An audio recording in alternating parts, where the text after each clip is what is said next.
তো হ্যালো বন্ধুরা, আজকে আমরা আবার দেখব অঙ্কের একটা শর্টকাট ট্রিক। তো দেখো কি দেওয়া আছে না, কোনো পরীক্ষায় মোট নম্বরের মধ্যে 460 পেলে কোনো ছাত্র কৃতকার্য হয়, মানে পাস করে। একটি ছাত্র 368 নম্বর পায় এবং 8% নম্বরের জন্য অকৃতকার্য হয়, মানে ফেল করে। তাহলে ছাত্র সর্বোচ্চ কত নম্বর পেতে পারে?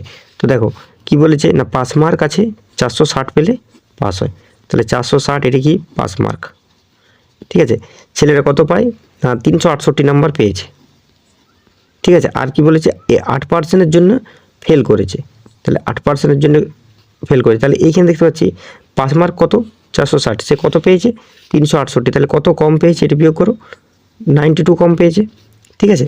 92 কম পেয়েছে, সেই পার্সেন্টেজের ভ্যালুটা কত 8%। বলেছে 8%-এর জন্য অকৃতকার্য হয়, মানে ফেল করে, ঠিক আছে। তাহলে এই 92%-এর ভ্যালুই কত 8%। আমরা কি জানি সবসময় কোনো জিনিস কি হয় 100%, ঠিক আছে। তাহলে 100%-এর ভ্যালুটা যদি বার করে দিই, তাহলে 100%-এর ভ্যালু এদিক থেকে যদি বার করি, তাহলে 92/8 ইন্টু হচ্ছে 100, 4 দিয়ে কাটছি, 4 দুগুণে 8, 4 25-এ 100, আর 2 দিয়ে কাটলে 46। তাহলে 25 ইন্টু 46 হচ্ছে 0 আর 1 1 5, তাহলে 1150। এটা হচ্ছে রাইট অ্যান্সার।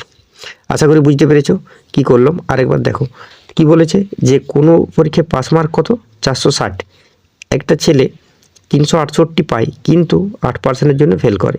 তাহলে আমরা এখানে নাম্বারে দেখছি যে কত নাম্বার দরকার ছিল না, 460 দরকার ছিল, 368 পেয়েছে, কত কম পেয়েছে 92, কিন্তু পার্সেন্টেজে কত কম পেয়েছে 8%। এবার তুলনা করছি, তাহলে এখানে 8%-এর ভ্যালুই কত 92।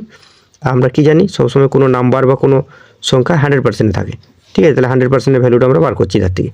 তাহলে 92/8 ইন্টু 100 কাটাকাটি করলে কত হচ্ছে 1150। তাহলে সর্বোচ্চ কত নম্বর পেতে পারে না 1150, অপশান এ। আশা করি ট্রিক্সটি ভালো লেগেছে। যদি ভালো লাগে তাহলে চ্যানেলটিকে অবশ্যই সাবস্ক্রাইব করে রাখো, আর লাইক কমেন্ট আর শেয়ারটা একটু করে দিও। Thank you.